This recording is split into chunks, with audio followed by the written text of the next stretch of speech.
outside the presence of the jury on the witness's expertise? Well, Your Honor, before we do that, I guess I can take up a collateral matter that informs this decision. Okay. Before the trial started, maybe several months before the trial started, the state filed a motion advising that they would be asking Your Honor to stack the sentence in this case with the sentence in full work. And obviously, that's a matter we will be taking up after the jury's verdict on punishment. But I wanted to make sure that there was no issue with my ability to argue that that motion was in play. In other words, to apprise the jury of the fact that there is a petition by the state that whatever sentence is returned in this case be run consecutively.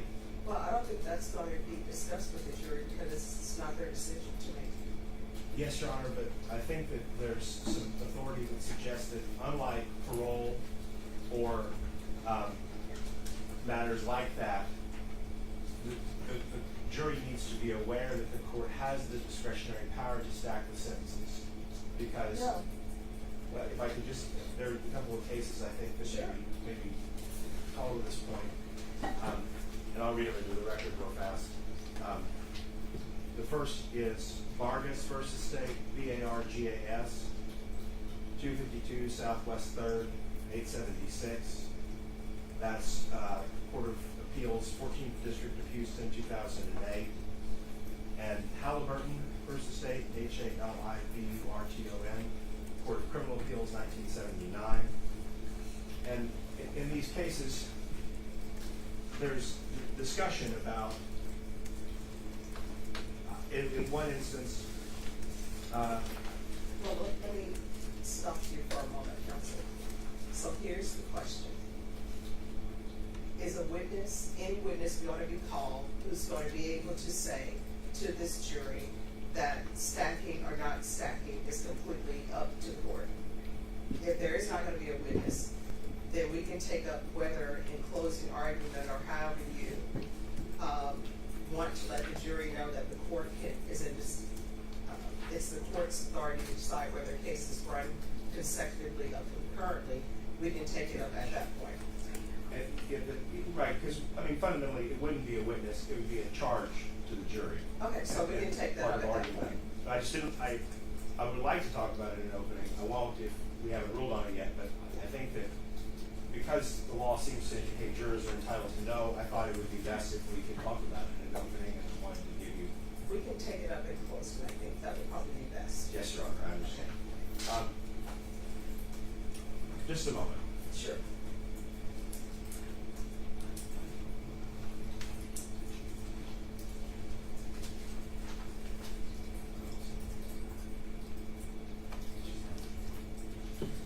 We can go ahead and proceed with the hearing outside the presence on the fingerprints, Your Honor. Okay. All right, and so as the court's understanding, this is simply going to be a hearing. Yeah, then we should proceed forward. All right, so my understanding, this is just specifically a hearing to make a determination on whether or not the witness that the state is calling as, I'm assuming, a fingerprint expert, Yes, Your Honor. whether or not they're qualified. My challenge would be to their qualification, and I would challenge the science of fingerprinting generally under the Dahlberg-Kelly standard. All right, let's bring them in. State, call your witness. State calls Miguel Valdez.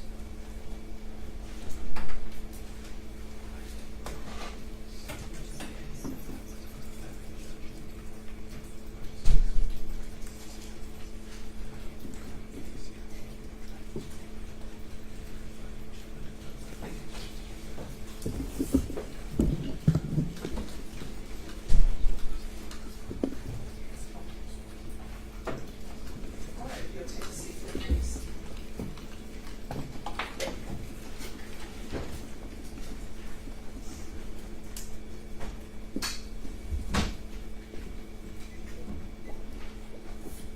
All right, if you can raise your right hand for me, please. Do you solemnly swear or affirm the testimony you give will be the truth and nothing but the truth, so help you God?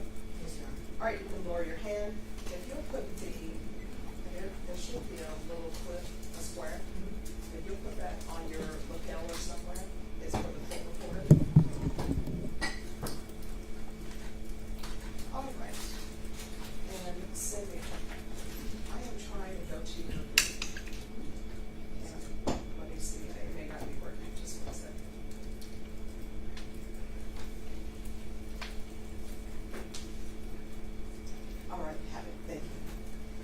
state your name and spell your last name for the record, please. Mia Valdez, last name Valdez. All right, you may proceed. Thank you, gentlemen. Ms. Valdez, can you please just tell us what's your occupation? I'm a fingerprint examiner for the Bexar County Sheriff's Office And how long have you held that position? for 2 years. And how do you you have to go through certain type of training? Yes. What type of training is that? Yes, we go through a 2-week course to learn and identify as well as classify fingerprints, and then as well as on-the-job training. And so you said 13 years? 2 years. I'm sorry, 2 years? 2 years. Okay, 2 years. And the training that you are having on the job, is that every day you come in, is there certain criteria they have to meet, or how do you go about your daily duties? We typically review the fingerprints of every inmate that is brought into the jail. So numerous. Correct. And have you ever testified in Bexar County before Yes, sir. associated with fingerprint? Yes, sir. And what is a fingerprint? A fingerprint is an impression made up of characteristics that is used for means of identification for an individual. And can you describe what an ink print means? An ink print is typically used with an ink pad as well as an ink print card that is also an impression of a means to identify an individual. And these unique characteristics, through your training and experience, have you ever come across or known of anybody having the exact same fingerprint? No, not in my experience. And so when you say unique characteristics, does that mean fingerprints are unique and identifying for every individual? That's correct. And is this something that's accepted across your line of expertise as an examiner? Correct.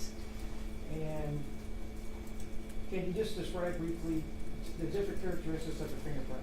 Also, typically they have 12 different characteristics consisting of ridge endings, bifurcations, island ridges, and multiple characteristics to identify the fingerprint.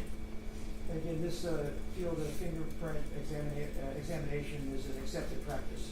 Correct. We'll pass the witness, John. May I proceed? Yes. Thank you, Your Honor. Good afternoon, ma'am. How are you? Great. How about yourself? I'm well, thank you. So, in terms of what you have been called here today to do, were you asked to give an opinion about comparison of fingerprints? Not an opinion, so to say, but yes, to identify fingerprints. Okay, now, when you say not an opinion, you were asked to look at some ink fingerprints that you did of Mr. McIntyre here in this courtroom about 15 minutes ago, right? Correct. And you were also asked to look at what I imagine was a drop card that had been taken on a previous day. Correct. And that drop card, did it contain any information on it, or was it just the fingerprints? No, it is a part of the booking sheet, so it had name, date of birth, and other identifiers. So it was a booking sheet. Correct. It was not a judgment. I was reviewing judgments, but there was also a booking sheet. Well, did you compare it to booking sheet or to the judgment? Both. You compared it to both the booking sheet and the judgment. Correct. Okay. And those things obviously had a name on it, associated with both the judgment and the booking sheet. Correct. I guess it was the same name. Yes. I gather you're going to testify that name was Taymor McIntyre. Correct. And you believe that that's the same individual that you just took prints of? That's today, correct. correct? Okay. So, to be fair, you were not given anyone else's fingerprints to compare it to, right? No, sir. And you are aware of why you're here and what you were called up today to do, right? Correct. You're aware of this trial generally. Correct. And so the prosecutor was asking you this specific question in the context of being able to prove up a prior judgment for sentencing. Correct. Okay. And you have not given the work that you did in this case over to any other examiner to see if they can check your work. No, sir. Okay. And that's not a common practice that's done by your department in these kinds of situations with ink prints, correct? Correct. Okay. Now, you talk about the unique characteristics of an individual that appear on their fingertips that would leave these telltale markings, right? Correct. Do you know if what scientific work has been done to confirm whether or not that is a universal truth about the human condition, that every single human being alive has genuinely a completely different fingerprint? That is not a part of my department to research that. Okay. Do you know whether or not there's been any scientific research done to determine whether people's fingerprints change over time? Yes, sir. Okay. Do you keep up with any literature in the field discussing potential problematic areas in fingerprinting or places where a fingerprint examiner might make an error? Yes, sir. Okay. And are you aware that errors can be made in fingerprint examination? Yes, sir. Can you talk to the judge a little bit about the ways that you've been trained to look out for errors and mistakes? In terms of mistakes, there is multiple reasons. It could be unable to read a fingerprint due to scarring, burning, or anything of that matter. We also encounter amputees to where we don't have a fingerprint to discover. And then as it changes over time, it does become a little bit more difficult to read the fingerprint. When you say as it changes over time, you mean as a person gets older? Correct. Okay. So fingerprints that were taken when someone was 17, 18 years old may be different than they are when they're 25. No, not necessarily. It has to be like a wide age gap. Okay. You say not necessarily. I mean, you can't speak specifically to how many years it is before someone's fingerprints might show different characteristics. Not a specific number, no. Okay. And admittedly, what you're doing here is you're looking at the exemplar print, and you're looking at the print that you're asked to compare that to. And you're eyeballing visual characteristics of how the ink appears on the paper, right? Yes, sir. And did you make any drawings or rough notes or sketches No, to sir. document that? No, sir. I just fingerprinted. Okay, so it's just something that's in your head based upon what you saw with your eyes. Correct. And so even if we had another fingerprint examiner here today to try and check your work, they wouldn't really know exactly what were the things that you keyed in on. Correct. They'd have to make their own independent evaluation. Yes, sir. Okay. Do you know of any other scientific discipline where the answer to your question has been predetermined in advance by the people asking it of you? No, sir. Okay. I'll pass the line. Any more questions? No more questions. All right, the court will hear argument. Your Honor, I think that we don't have the Daubert-Kelly standard satisfied here. This is something that was done here in the last 15 minutes. There's been no attempt to check the work, to have it peer reviewed, to have it assessed by anyone else. The witness is not fully familiar with all of the literature about the potential pitfalls of comparison. The witness does not have any documented example of the work that was done by the visual examination conducted here in the courtroom today. So there would be no way to independently criticize that work or vet it, because the next person we bring in would just themselves have to do the exact same visual eyeball observation. So what we're doing here is we're asking someone who has a 2-week course on identification that talks about the basics and 2 years of on-the-job experience, looking at print that they've been told in advance is likely belonging to the same man that was fingerprinted in the courtroom, and giving a confirmatory example. That's not a scientific pursuit, although it is a question that touches upon scientific evidence. And we know, both from popular culture and from just the way that we verbally discuss the concept of a fingerprint, people do place undue emphasis on what a fingerprint So can you're tell you. saying that the state told her that this is the person and this is their fingerprints? I think that was the witness's testimony. No, I'm just saying, is that what you're saying? I believe that's what the witness testified to. Okay, all right. I think that is definitionally unscientific, and that it should not be admitted under Rule 702 or Daubert and Kelly, that does have inherently a due process component to it. And so we would object to the testimony.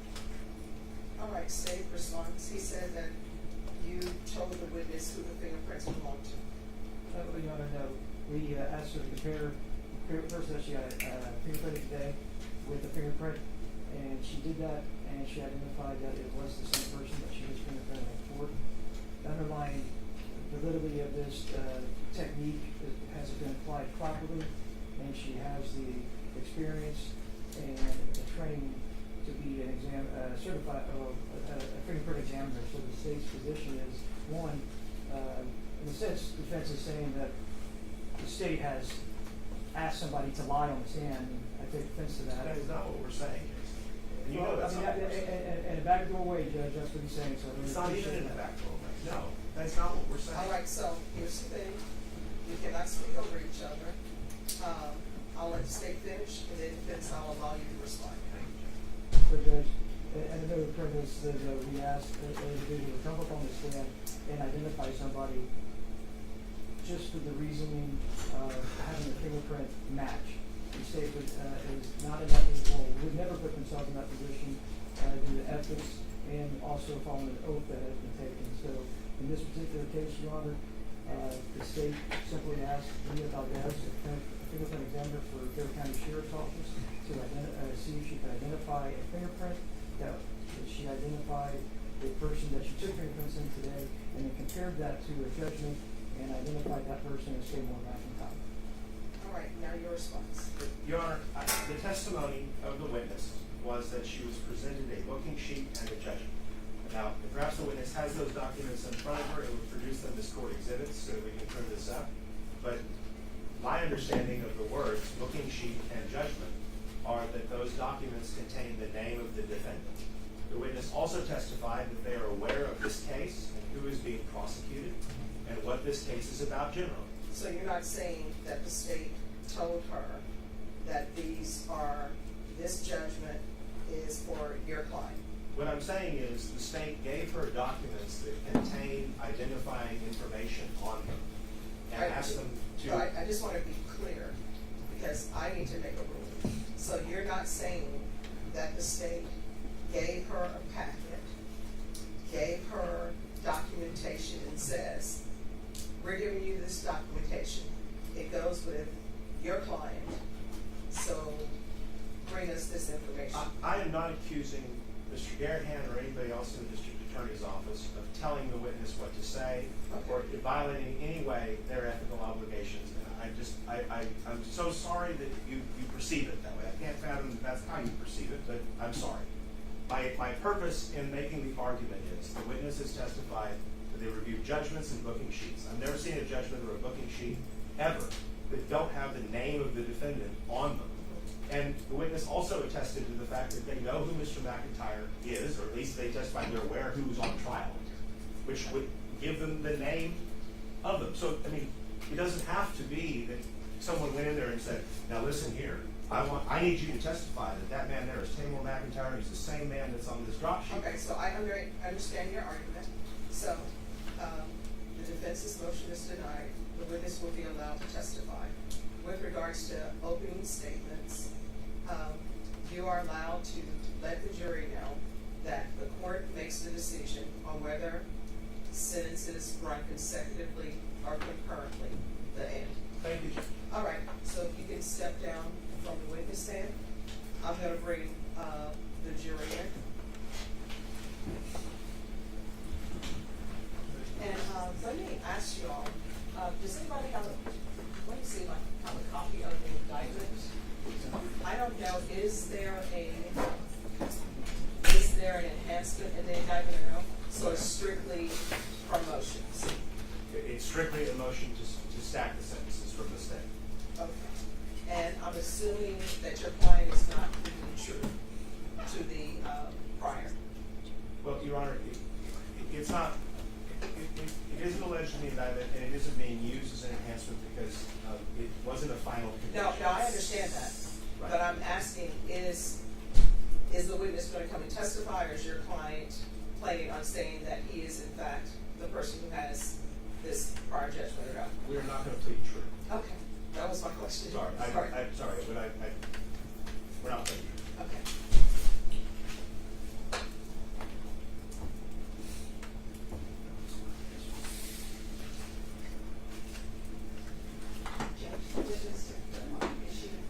Yes, she's the first witness. Everybody raise your sign that said, do not take mics. All right, to the advocate, can you make sure that the witness still has the mic? and not to lose the quarter's life. Thank you.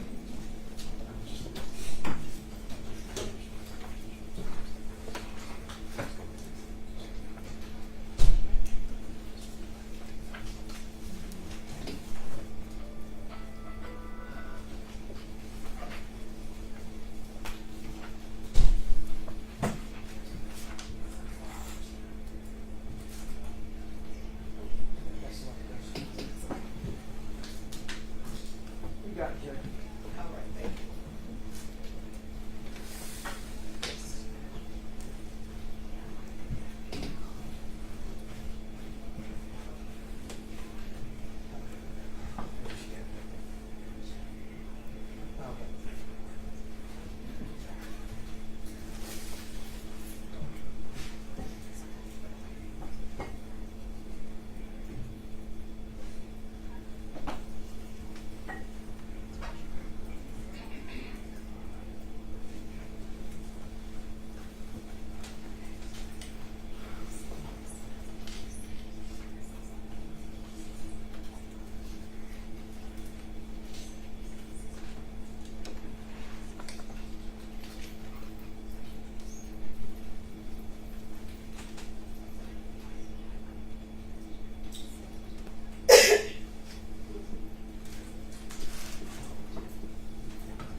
Hey, Judge, Yes. we're not on the record, but when we're on the record, we would just be opposed, the state would be in a position opposed that this defense would be able to tell the jury in opening or any time during this punishment phase that the court can stack or run consecutive or concurrent. Oh, We do have some case law available, Judge, if you'd like to, but I'd like to just put it on this, the record. all right, well, I will tell you, I know that case law says different things. I know that some case law said it's not an abuse of discretion for the jury to be informed that it's the court decision on whether or not the court is allowed to stack or to run concurrently. But what I'm telling parties, that is all you're allowed to say in opening statements about it, is that is within the purview of the court.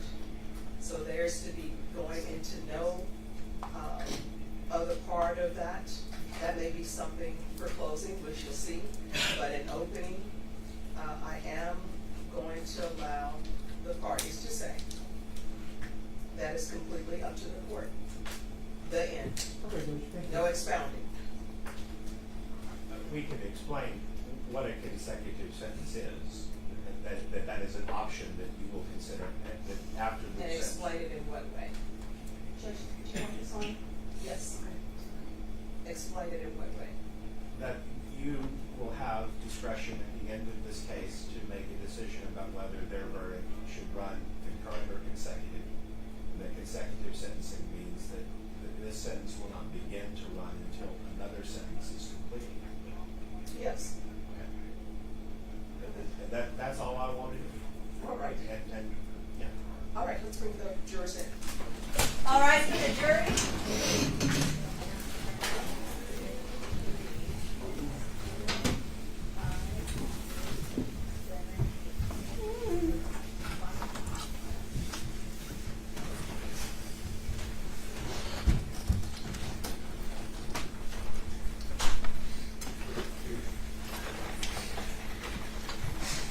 All right, everyone, please be seated. All right, ladies and gentlemen, this is the second phase of this trial. Each party will have a chance to give you their opening statements for this phase of the trial if they choose to do so. Stay ready, prepared to proceed. Yes, Your Honor. All right, you may proceed. We'll wait, Your Honor. All right, defense. Thank you, Your Honor. May it please the court, opposing counsel, ladies and gentlemen, again, I want to thank you all very much.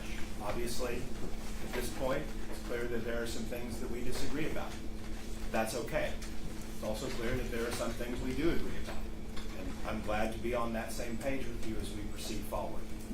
We're here to decide the appropriate punishment.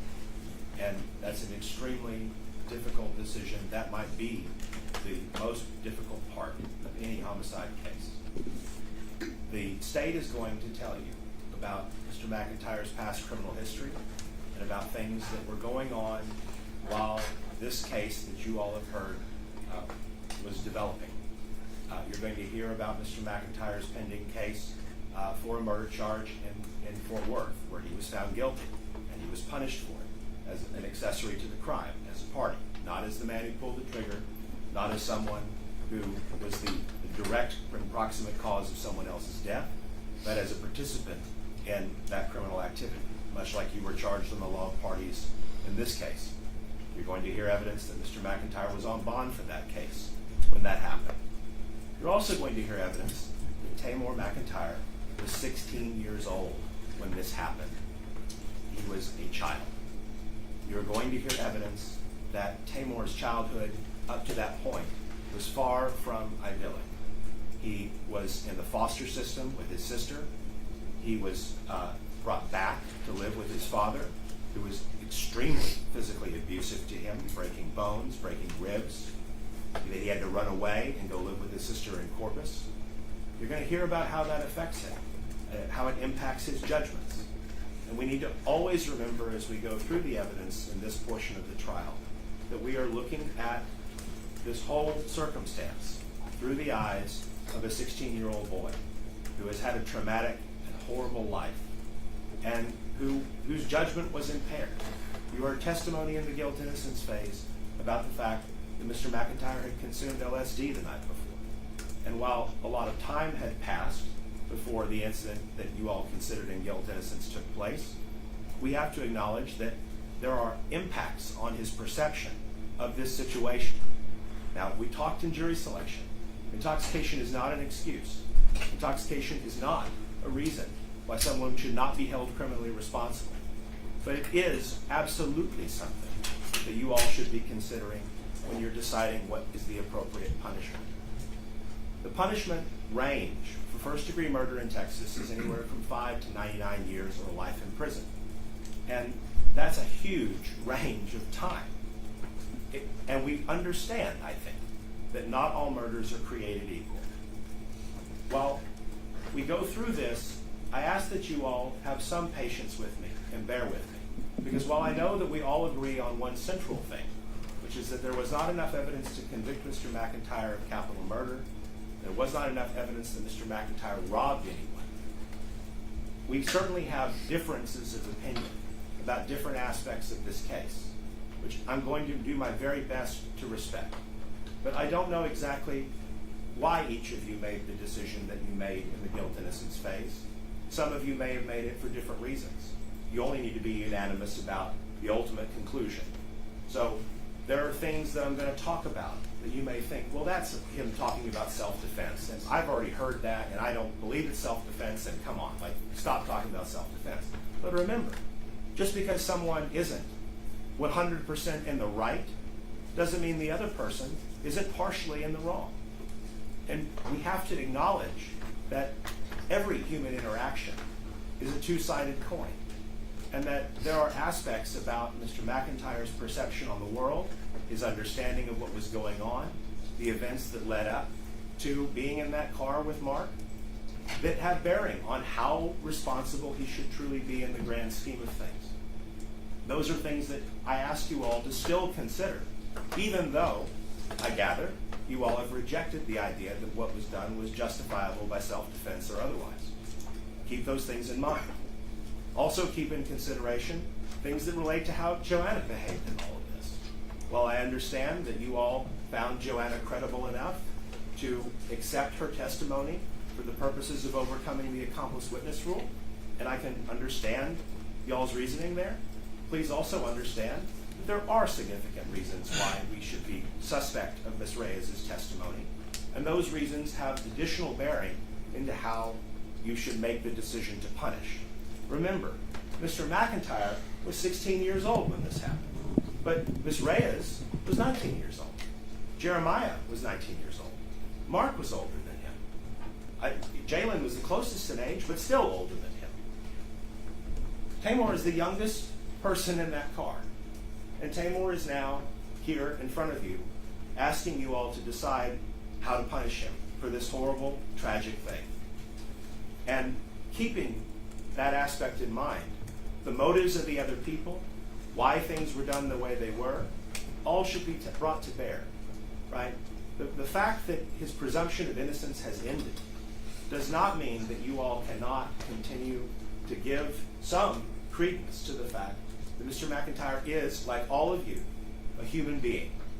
And he deserves to have dignity in the way that his punishment is considered. And I want you all to think about some things that are surrounding the circumstances of this case. Because what we're here to talk about is not going to bring Mark back.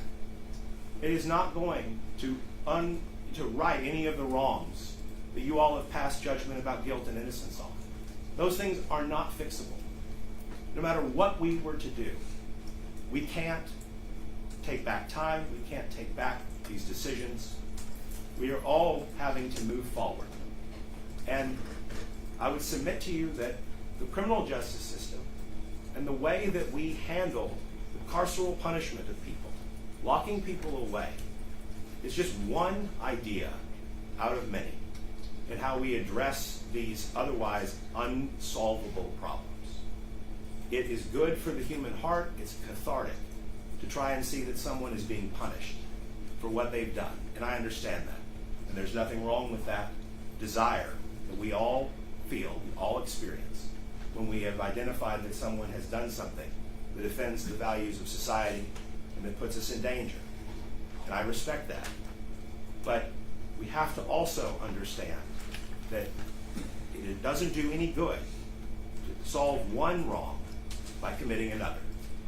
And I would submit to you that because you will be asked to consider a wide range of punishment, and I would expect that what will be sought from the state of Texas on your behalf as the punishment will be an exceedingly long term of years. To remember that there might be other ways to address problems in society than warehousing human beings. James Joyce, the Irish author, once famously said that Ireland was like a sow that ate her own piglets.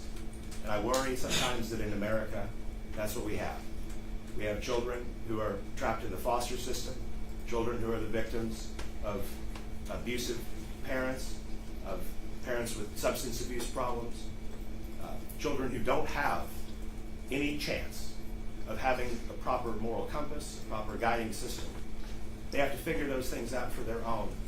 And unfortunately, they have to do that by trying to live in an adult world as a child. That's a pretty impossible ask. And yet we do it. And we arrest them. And we certify them as adults. And we take them to trial. And we send them to prison for the rest of their life. And the world just keeps on turning. And folks, I just don't see that as being a sustainable model. It doesn't make anything better. It doesn't make anyone better. A little kindness, a little compassion, even in the face of something that we can all agree is evil, wrong, not acceptable, is always the better road to take. At the end of this, you will be asked to make that decision. We can't walk it for you. It's going to be personal to each and every one of you. All we ask is that you hear the evidence, that you understand we're not trying to paint this boy as a saint, and I'm not asking you to forgive him for what he did. I'm just asking you to keep it all in perspective. And understand that while it's easy to say, you did something evil, we're going to throw you away, that as the prosecutor said in her closing argument, that if Taymor treated this boy as a piece of trash, then the implication should be that you should treat him as a piece of trash. Isn't always the answer. Yes, the Bible talks about eye for an eye, but that's the Old Testament. And there is good news, and it's to turn the other cheek. I'd ask you all to keep these things in your mind as you hear the evidence. I thank you all for your deliberation and your patience with us up to this point. All right, state, call your first witness. Yes, Your Honor. The state calls Mia Valdez.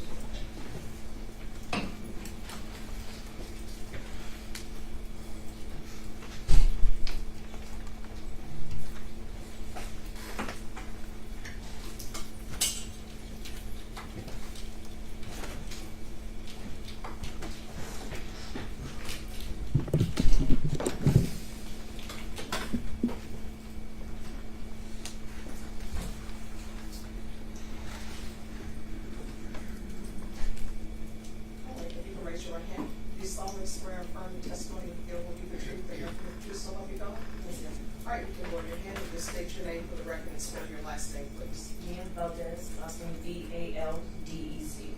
All right, state you may proceed. Thank you, gentlemen. This one is, can you please tell the jury what's your occupation? I'm a fingerprint examiner for the Bear County Sheriff's Office And how long have you been an examiner there? for 2 years. And did you go through a certain training to become an examiner? Yes, sir. I went through a 2-week course for identifying and classifying fingerprints as well as on-the-job training. And have you testified here in Bear County before? Yes, sir. And why don't you describe to the jury just what a fingerprint is? Fingerprint is an impression consisting of characteristics that help identify an individual. And what about an ink print? Inkprint is the same thing. It's used with ink pad and an inkprint card used for impressions of characteristics to identify an individual. And so on these ink prints, are you able to compare ink prints with other ink prints? Yes, sir. And can you please describe to the jury how that is done? Usually we use 12 set of characteristics to identify an individual using multiple methods, and then we're able to point out ridges and stuff like that for the identification. And are you able to compare, well, one, are there unique characteristics to every fingerprint? Yes, sir. And are any two fingerprints, have you come across or known about any two fingerprints being the same? No, not in my experience. And I'm going to show you what's marked state exhibit number P1.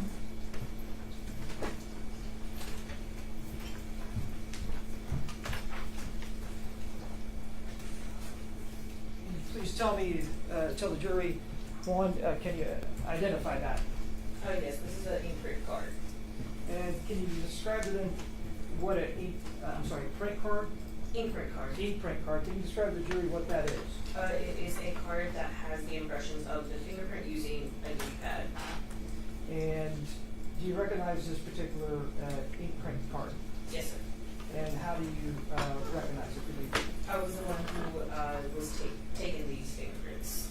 And the individual that you took those ink prints from, is that individual in the courtroom? Yes, sir. Can you please just point him out and identify an article of clothing he's wearing? It's the gentleman in the gray sweater. Now, did you have an opportunity to compare an ink print to another print on a judgment? Yes, sir.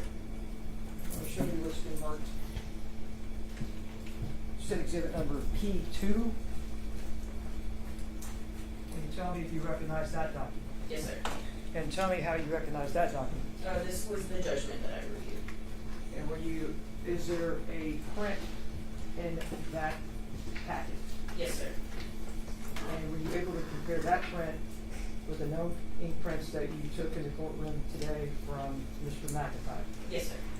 And did you come to the determination if those ink prints match on those documents? Yes, sir. They were a match.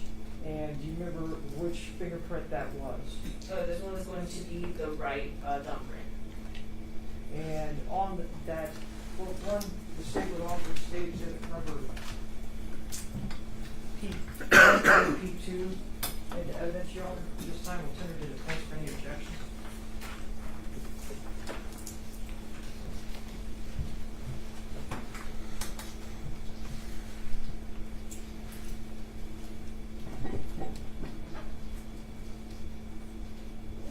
No new objection. All right, then states exhibits P1 and P2 are admitted. Thank you. Now, particularly on state exhibit number P2, the named individual as the defendant on this, who is that? That would be McIntyre Taymor. And then also, under the actual charge, what was the charge involved in? This was going to be for murder. And what was the offense date? Offense date of 7/26/2016. So July 26, 2016. Correct. And then also on here, what is the plea to the offense? Not guilty. And then what is the verdict of the jury? Guilty. And was there a time assessed? Yes, sir. And what was that? 55 years, I'm sorry. 55 years? Correct. Onward to that was under, is that count one? Correct. And then under count two, is that also an offense named in that? Correct. And what is that offense? Aggravated robbery with a deadly weapon. And deadly weapon to wit what? To with a firearm. And what was the plea by the defendant? Not guilty. And what was the verdict of the jury? Was guilty. And what was the punishment assessed? This one was for 30 years. Under count three, what was the offense the defendant was convicted of? Aggravated robbery with a deadly weapon, to wit a firearm. And in this particular case, what was the plea? Guilty. And then what was the years assessed? 13 years. Under count four, what was the offense which the defendant was convicted? Aggravated robbery with a deadly weapon, to wit a firearm. And what was the plea to that offense? Guilty. And what was the punishment assessed? 13 years.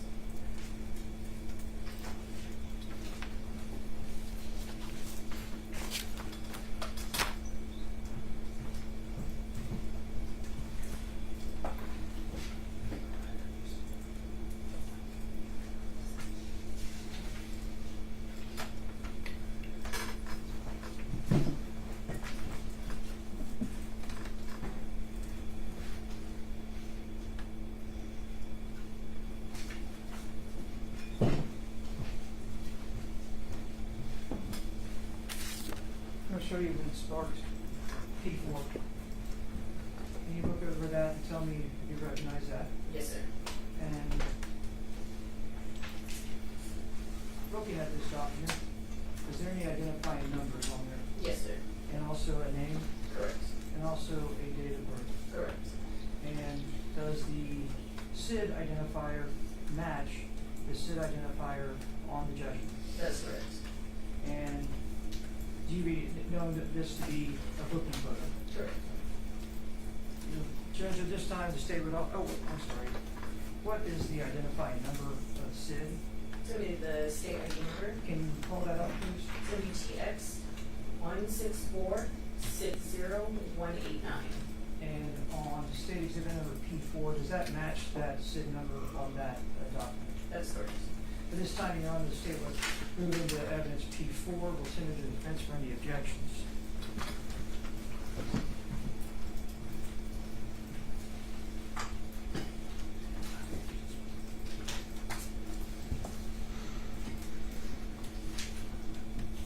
No new objections.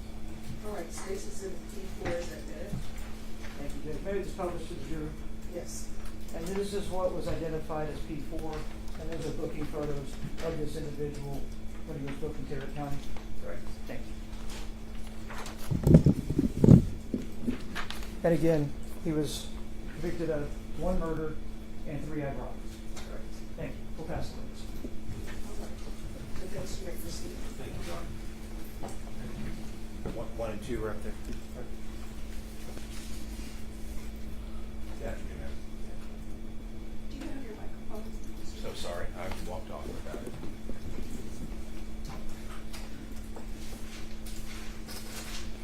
Does that work okay? I'm going to show you what is States 2. This is the document that Mr. Graham was just going over with you, right? Correct.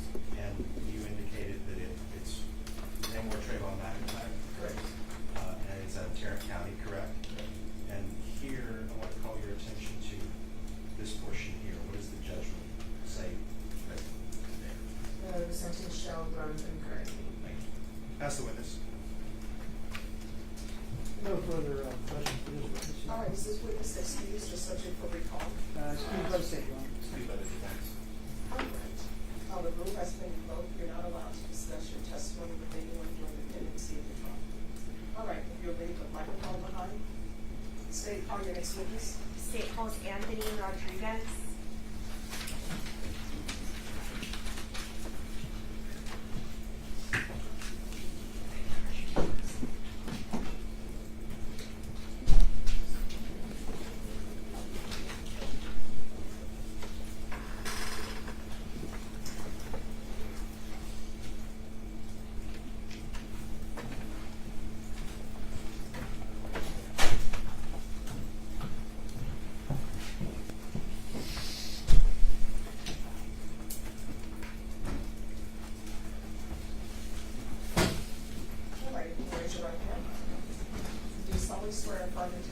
give me the truth and nothing but the truth, so help you God? Yes, ma'am, I do. All right, you can lower your head and shoot the microphone on, please. And if you could state your name and spell your last name for the jury. My name is Anthony Rodriguez. I spelled ANTHONY-RODRIGUEZ. All right, state your name, proceed. Sergeant Rodriguez, how are you currently employed?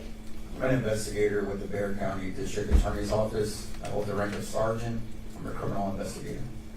And how long have you been with the Bexar County District Attorney's Office? I'm just over 12 years. February was my anniversary date. Okay. Before becoming employed with the Bexar County District Attorney's Office, where did you work? I spent 12 years with the Bexar County Sheriff's Office prior to coming here to the DA's office. Okay, and when you worked with the Bexar County Sheriff's Office, what was your title or assignment? For 10 years, I was the gang intelligence officer for Bexar County. Okay, and did you specifically undergo any training regarding recognition of criminal street gangs? Your Honor, can we approach? Yes.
Step outside, you need to take the matter outside your presence and we'll bring you back in. You're not allowed to start deliberating or doing any investigative work.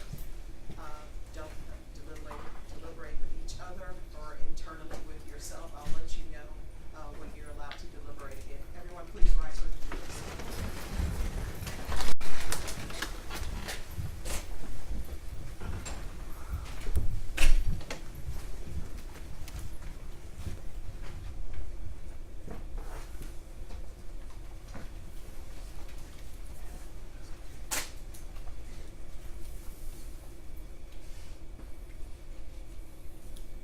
All right, everyone, please be seated.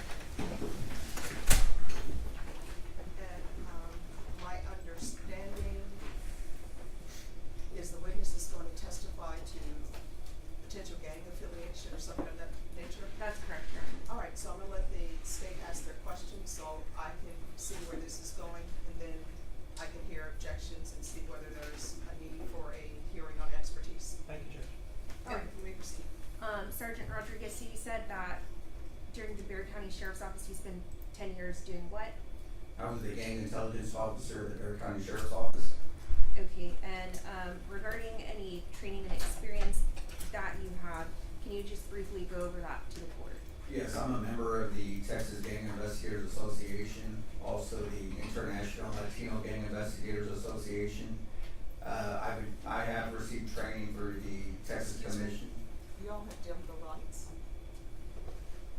Thank you. All right, you may continue. You have additional training through where? Through the Texas Commission on Law Enforcement Standards and Education, otherwise known as TCO. But the primary form of my training was on-the-job training, interviewing gang members over those 10-year period, learning about the gangs from the gang members themselves. Okay, and so I guess while you were employed with the Bexar County Sheriff's Office, did you spend some time in classification? Yes, ma'am. So my primary job location was at the classification section. My primary duties were to house inmates, gang members specific.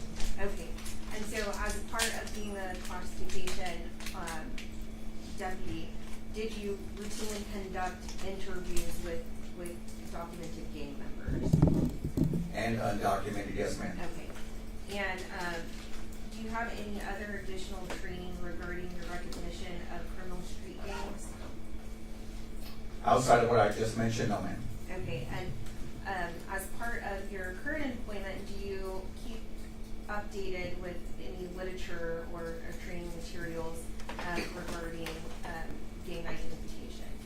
Yes, ma'am. So I'm still an active member with the Texas Gang Investigators Association. I'm also a liaison to the Texas Anti-Gang Center.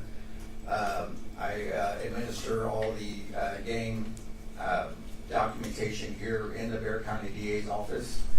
And I routinely consult for the office as a gang expert. Okay.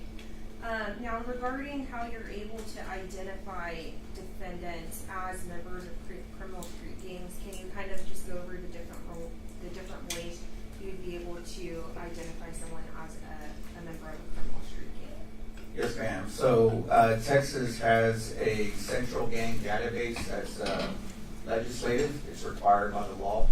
We refer to that database as TexGang. That database requires all law enforcement agencies that are in a jurisdiction over a certain population to report all gang data to that central database. TexGang is what I check to see if this individual has ever been identified as a gang member. Outside of that, check to see if he ever been incarcerated in any other jurisdictions or agencies. Therefore, I can check to make sure if they've ever documented him. It may or may not have been in TexGang. TexGang has a lot of rules. One of the rules is that after so many years, it'll drop off the system. So if an individual's been documented, 5 years have passed, it could get dropped off. Okay. But just regarding incarceration specifically, are you able to reach out to other, county jails or incarceration facilities and obtain documents that are kept in the regular course of business for them when they are classifying and housing defendants in their jail? Yes, ma'am, I can. Okay, and did you do that in this case? Yes, I did. Okay, and did you review the materials that were sent back regarding this defendant? Yes, ma'am, I did. Okay, and then did you form an opinion as to, well, if I could just, Judge, do you want me to just go over everything or just the qualifications for? The qualifications and then how that is attached to the defendant, if something is attached to the defendant. Okay. Any underlying facts and data we'd like disclosed, the witness relied on. Will be put to file under business records affidavit. I can give you a copy if you like. I think we have a right to have the witness proffered to the court for the review. All right, so this is what the court is going to say. I just want to know from this witness, this level of expertise, how is it related to this specific case and this defendant? Yes. And I can pass for this. All right. Now, regarding the defendant, Taymor McIntyre, did you gain knowledge that he was incarcerated in the Tarrant County Jail previously to being incarcerated in the Bexar County Jail? Yes, I did. Okay, and did you reach out to Tarrant County and obtain records regarding his classification in the Tarrant County Jail?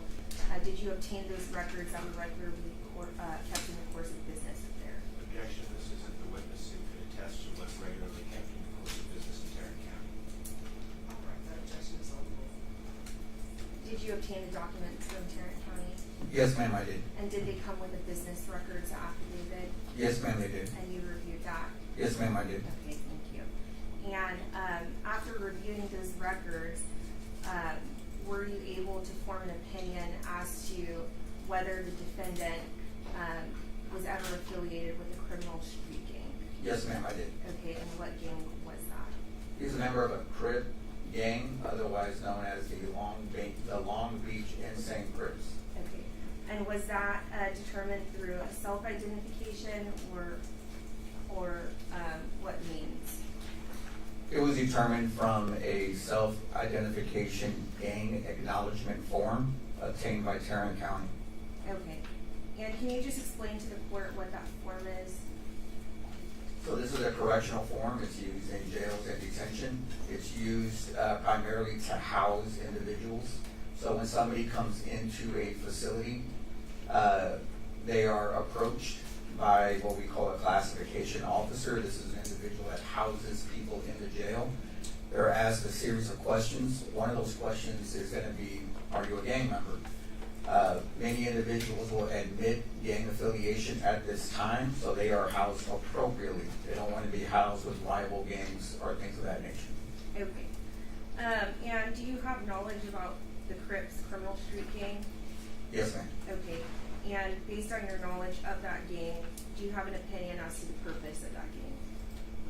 It is a criminal organization. It's a group of individuals that are together for the purpose of committing criminal activities. Okay, and in your training and experience, what type of criminal activities would those be? They range everything from narcotics all the way up to murder. We pass the witness. Thank you, Judge. Good afternoon, sir. How are you? Excellent, sir. Yourself. I'm doing all right.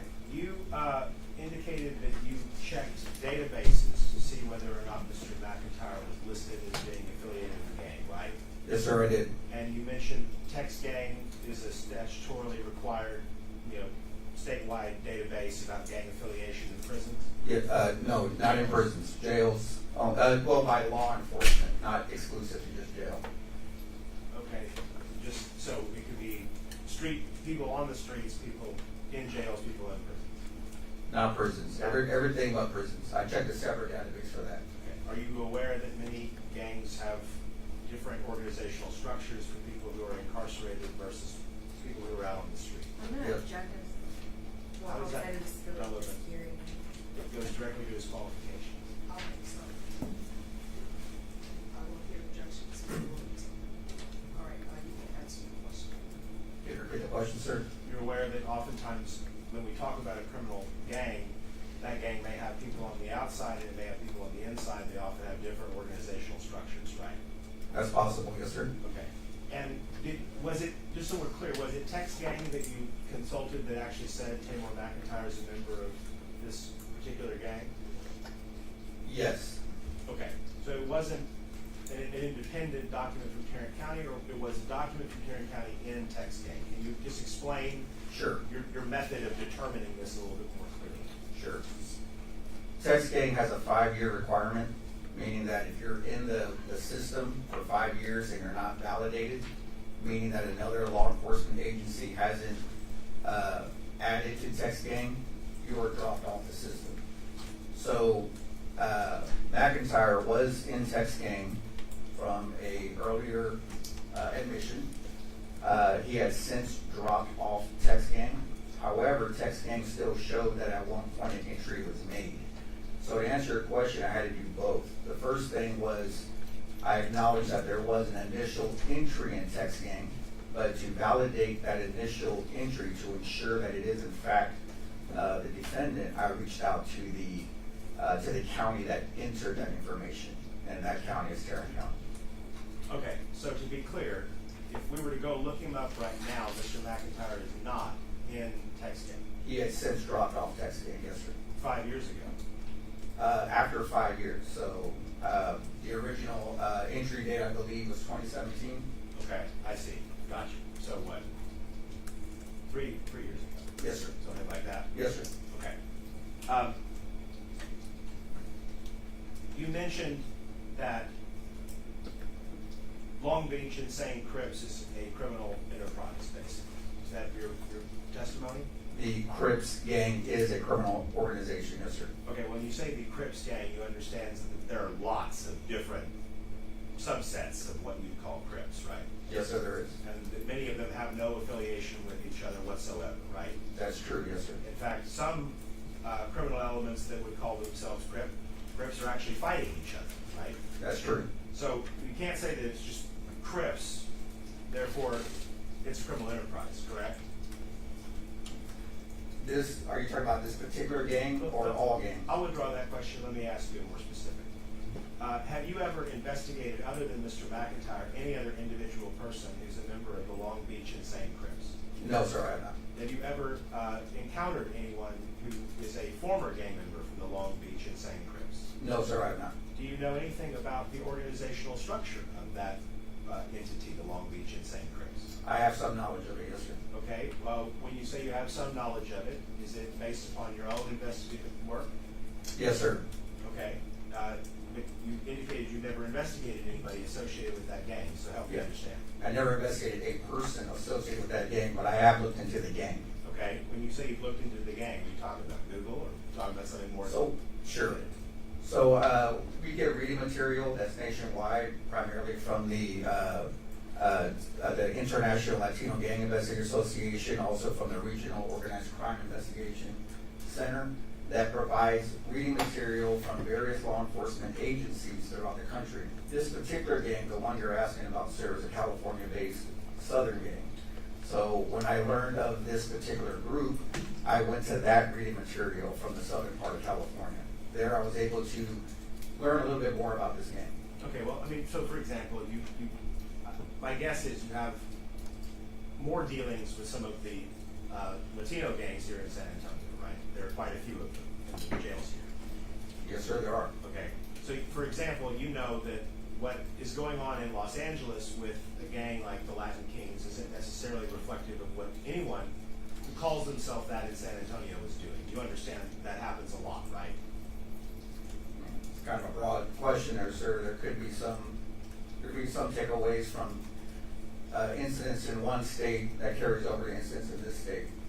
But oftentimes, there's no similarity, right? There are plenty of gangs who don't do the same things or have the same structure in one state versus another. Do you agree? I cannot agree with that, sir. No. Okay, you think that all people who affiliate with the gang in every single state where they might be locked up all working under a common objective? That's why it's called an organized criminal gang, sir. They have an organized structure, they have rank, they have written constitution and manifestos that allows them to remain a structured, organized group, regardless of the state or the location. Do you have the manifesto of the Long Beach Insane Crips? I do not. Do you have any idea who's the leader of the Long Beach Insane Crips? No, sir, I do not. Do you know who's the sergeant at arms for that organization? No, sir, I do not. Do you know they even have a sergeant at arms? I'm sure they do, sir. I'm sure they do, but do you know if that's what he's called? No, sir. Okay, so you don't know anything about the structure of the gang, right? I have some knowledge about it. Okay, you read a publication from someone in Southern California. Yes, sir. Who authored that publication? I don't know, sir. Okay. You understand that when people get classified, there are often reasons other than organized criminal activity why they might want to be associated with a particular group of people, right? No, sir, I do not. Okay, well, do you think that someone who's African American going into a jail would say, I'd like to join the Aryan Brotherhood, mark me down as an AB? Objection, relevant, suspended. Well, I mean, you understand that there are racial reasons why people join particular groups in jails, right? Objection, relevant, outside the scope. Your Honor, he testified that. This is outside the scope of the expertise. I think that my understanding from both parties that the purpose for questioning this witness is to determine whether or not he's an expert in whatever field he's being presented, which appears to the court that he's being presented as an expertise on gang affiliation or gang classification. And then the other question the court wanted to know was, how would that be relevant to this case, whether or not it's tied to your client or not? So, if we could remain within the bounds of this actual hearing. Your Honor, I think that pretty well establishes what my objection to the unraised argument. All right, what would your argument? Your Honor, the witness is not sufficiently familiar with this organization to be able to give an opinion about whether or not it truly is a criminal enterprise and whether or not Mr. McIntyre is even still a member of it. He has a notation from a database that is no longer considered active by the database, that when he was first booked into Tarrant County, or at some point in the past while in Tarrant County, he was affiliated with this organization. We're backdooring hearsay. I have no ability to confront the individuals who screened him, or as to how he was screened, or whether he even got to participate in the screening process, or whether it was done for him. The witness has no personal experience with anyone affiliated with the organization. He's basing this off of what's basically a trade publication from someone in law enforcement in Southern California, without any understanding about how that relates to San Antonio or Texas generally. And I think that under those circumstances, he's not qualified to testify about this organization for any purpose. It would backdoor in hearsay that violates the confrontation clause. And its prejudicial effect is through the roof. And there's not even any indication that Mr. McIntyre is still involved with this. Alright, so this is what the board's question is. What gang affiliation is allowed as relevant information during punishment? The court is finding that this is relevant, but the next question, the court wants some clarification on is when is this alleged affiliation to have occurred? So I have the exhibit that I offered to this witness, but it was when the defendant was incarcerated in Tarrant County back in 2017, and I mean, he hasn't been out on the street since, so I think it's relevant. It goes to evaluating the defendant's background and character, which defense has put at issue in his opening statement when he was proffering that the jury was going to hear that the defendant had such a rough upbringing. And this witness is an expert. He has a lot of knowledge dealing with gang members and specifically the Crips. I think Mr. Hunter essentially stipulated that this is a subset of the Crips criminal street gang, and this witness is familiar with that criminal street gang's violent and illegal activities, which he's testified to, and he is able to form an opinion based on materials that he's reviewed as to the defendant's membership in the organization. I'm not stipulating to anything. This all is conduct that occurred after the offense date in this case, while he was incarcerated. And the witness is, I don't believe, qualified to tell the jury anything about this organization, much less whether it's affiliated with any criminal entity that calls itself Crips, or what its purpose is, or who its membership are, or whether Mr. McIntyre is a member. And so while I would agree with Your Honor that if we had evidence that Mr. McIntyre did this as a gangland shooting, and it was for the purpose of advancing a criminal enterprise, it would absolutely be relevant. There is no relevance to the fact that he was booked into Tarrant County, and someone says that back then he identified as being part of this organization. I think that is not relevant, and all it does is to make people believe impermissibly that because of decisions that he made in jail, which we can't really even say are criminal or underhanded, that somehow should have bearing upon how he's punished for this offense that occurred before he was even documented to be part of it. So it's not required by law for it to be relevant as character evidence that the offense that we're here for is tied to his gang admission. And it's not somebody just saying this. The defendant said it back when he was in Tarrant County. And so it's a statement against interest, a statement against party opponent. And I mean, this evidence has been filed with the court since December of 2024. So his objections to hearsay and stuff, I mean, there's an affidavit that is going to authenticate this information. It more to the point is a Crawford, it is a confrontation issue because it's a double hearsay problem. They're offering the statement as an admission by party opponent. All right, fine. But what's being discussed here is not the actual admission by the party opponent. What's being discussed here is the entry by a data clerk that he should be classified as a member of a gang that is in the text gang database because of something he said in booking.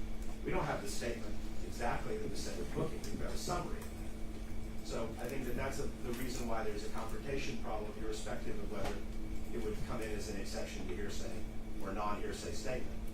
But more to the point, I mean, she said a moment ago that it's somehow connected to the offense. There's been no evidence in guilt and innocence that it's connected to the offense. But does it have to be connected to the offense? Well, I mean, I think she argued it was. I did not say that. I said it is not required by law to be relevant in punishment to come in. That's not required. That I prove that he was acting under the color of his gang when he committed this. I know you said that too, but did you not also argue that All right, it's connected to the offense? I did not say that. Is going to, the court is going to allow the witness to testify. Is there anything else? No, Judge. All right, does anyone need a break before I allow the jury to come back in? I would like a bathroom.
Yes, Your Honor, thank you. Officer, one last thing. You mentioned that this information came to you by way of the text gang database, right? Yes, sir. Do you know who exactly is responsible under that statutory scheme for maintaining the database? The database or the information that entered into the database? Both. So TextGang is run by DPS, the Department of Public Safety, and the entering agency is the one that's responsible for putting the information into TextGang. And does it have any procedures for reports made in error? Yes, the entering agency is responsible for removing any information that's done in error. So it would be on the Tarrant County Jail if something in the Tarrant County Jail is made in error? Correct. Okay. Do you know if there's any reporting by DPS about the rate of error in the database? I am not familiar with that. Or any reporting on how reliable the database is? TextGang does an audit every 2 years for that particular reason, to try to verify and validate the information going into the database. They're very thorough. I know that because I'm the agency administrator here. So that is their effort for checks and balances. When you say that you're the agency administrator here, you're responsible for the entries that are made from the Bexar County Jail? District Attorney's Office, not the jail.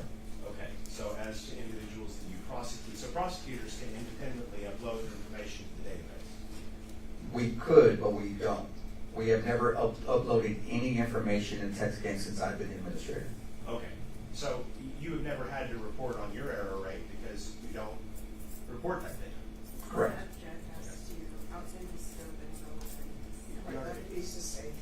If I just explain why it's relevant and why it is within the scope. The issue here is that we have two things that are being offered. The one is the actual statement or the recording of the statement about Mr. McIntyre professing to be a member of this organization. That's one thing. The other is this individual testifying as an expert on gangs, be able to say that this is a gang that is in the database and that the members of the database are being watched and so forth and so on.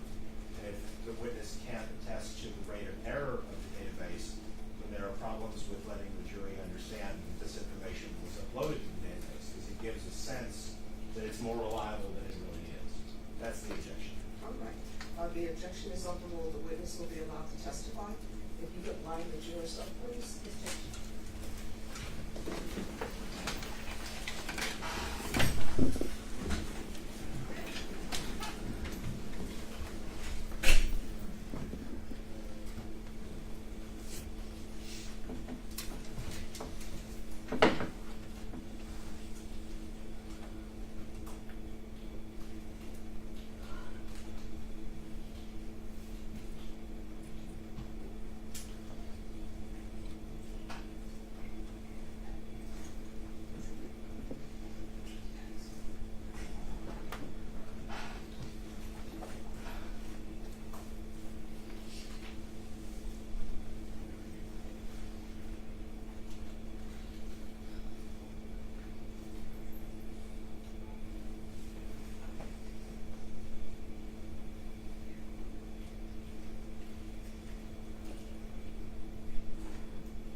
All rise for the jury.